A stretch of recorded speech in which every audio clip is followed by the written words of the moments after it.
শেখ মুজিবের মৃত্যুর পরে ধানমন্ডি ৩২ নম্বর বাড়িতে কি কি পাওয়া গেছিল, এইটা আমার স্বাধীনতা উত্তর বাংলাদেশ বইয়ের দ্বিতীয় খণ্ড লেখার গবেষণার একটা অংশ।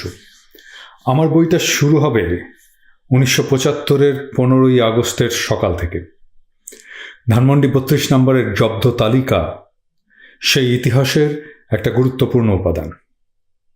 একজন রাষ্ট্রপ্রধান ঠিক কেমন জীবনযাপন করতেন সেটা এই জব্দ তালিকা থেকে অনুমান করা যায়।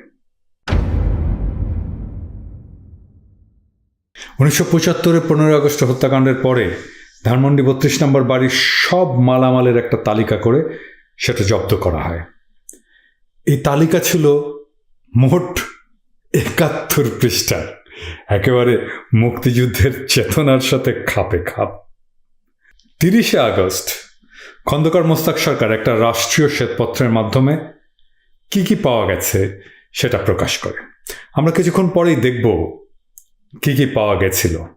অনেকেই বলতে পারেন শেখ মুজিবের ইমেজ খাটো বা নিচু করার জন্যে মন গড়া একটা তালিকা করা হয়েছে। আমিও তাই মনে করতাম, কিন্তু না। 1981 সালের 16ই জুন জিয়া সরকার তালিকাভুক্ত সকল মালামাল আগ্নেয়াস্ত্র ছাড়া, মানে ওর মধ্যে আগ্নেয়াস্ত্রও ছিল, শেখ হাসিনাকে বুঝিয়ে দেওয়া হয়। শেখ হাসিনা সেগুলো গ্রহণও করে। আগ্নেয়াস্ত্রগুলো দেওয়া হয়নি সঙ্গত কারণেই, কারণ সেগুলোর কোনোটারই লাইসেন্স ছিল না। হাসিনা কিন্তু এইটা বলেনি যে আগ্নেয়াস্ত্র ছিল না। হাসিনা এটা বলেছে যে আগ্নেয়াস্ত্র ছিল, কিন্তু সেই আগ্নেয়াস্ত্রগুলো হাসিনা দাবি করেছে মুক্তিযুদ্ধের স্মারক হিসেবে সেগুলোকে নিষ্ক্রিয় করে শেখ মুজিবকে উপহার দিয়েছিল মুক্তিযোদ্ধারা, এবং এই অস্ত্রগুলোতে কোনো গুলি ছিল না। কথাটা সম্পূর্ণ মিথ্যা।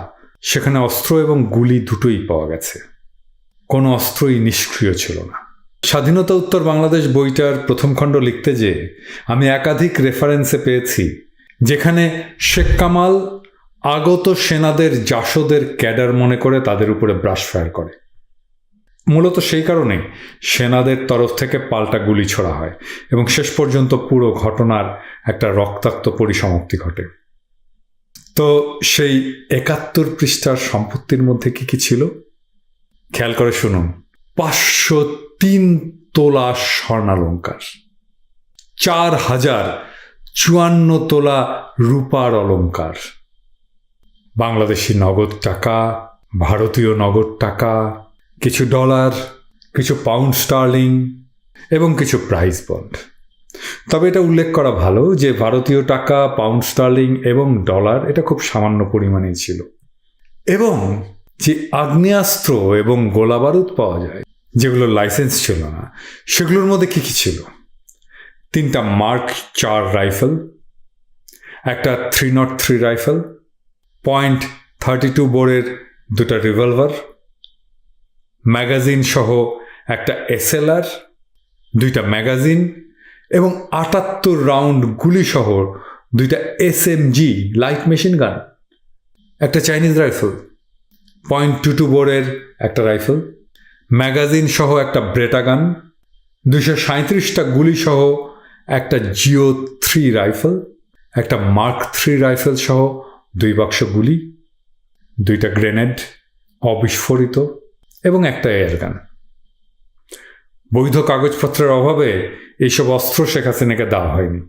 অতিরিক্ত জেলা প্রশাসক 9 জন সাক্ষীর সামনে শেখ হাসিনাকে অন্যান্য মালামালগুলো বুঝিয়ে দেওয়া হয় এবং মালামাল গ্রহণের সময়, মানে ওই যে সোনা রূপা কয়েক সের এবং প্রায় মন খানেক রূপা, এগুলো বুঝিয়ে দেওয়ার সময় আগ্নেয়াস্ত্র ছাড়া সকল মালামাল বুঝিয়া পাইলাম বলে সরকারি তালিকায় হাসিনা নিজে স্বাক্ষর করে। সে সময় উপস্থিত ছিল শেখ সেলিম এবং সাজেদা চৌধুরী, এবং এছাড়াও অন্যান্য আত্মীয় স্বজন উপস্থিত ছিল। এরপরে জিয়াউর রহমান জীবিত থাকা অবস্থায় শেখ মুজিবের যে বাড়িটা, সেইটা ফেরত দেওয়ার সিদ্ধান্ত নেওয়া হয় এবং ফেরতও দেওয়া হয়। আমি এই উদ্ধার করা মালামাল নিয়ে কোনো মন্তব্য করব না। যিনি একজন ক্যারিয়ার পলিটিশিয়ান, যিনি পলিটিক্স ছাড়া আর তেমন কিছুই করেননি, কিছুদিন ইন্স্যুরেন্সের চাকরি করেছেন, তার বাসায় পাওয়া স্বর্ণালঙ্কার এবং রূপার পরিমাণ কি খুব স্বাভাবিক? আওয়ামী লীগ জিয়ার ছেঁড়া গেঞ্জি আর ভাঙা সুটকেস নিয়ে খুব কৌতুক করে, এমনকি হাসিনা নিজেও অসংখ্যবার করেছে। কিন্তু প্রায় 4.5 সের সোনা আর প্রায় 1 মণ রূপার ইতিহাস চাপা পড়ে আছে। এগুলো তো খুঁজে বের করাও আমাদের দায়িত্ব। চাপা দিয়ে তো ইতিহাস লুকানো যাবে না, সব খুঁজে বের করা হবে। मैं हूं ना।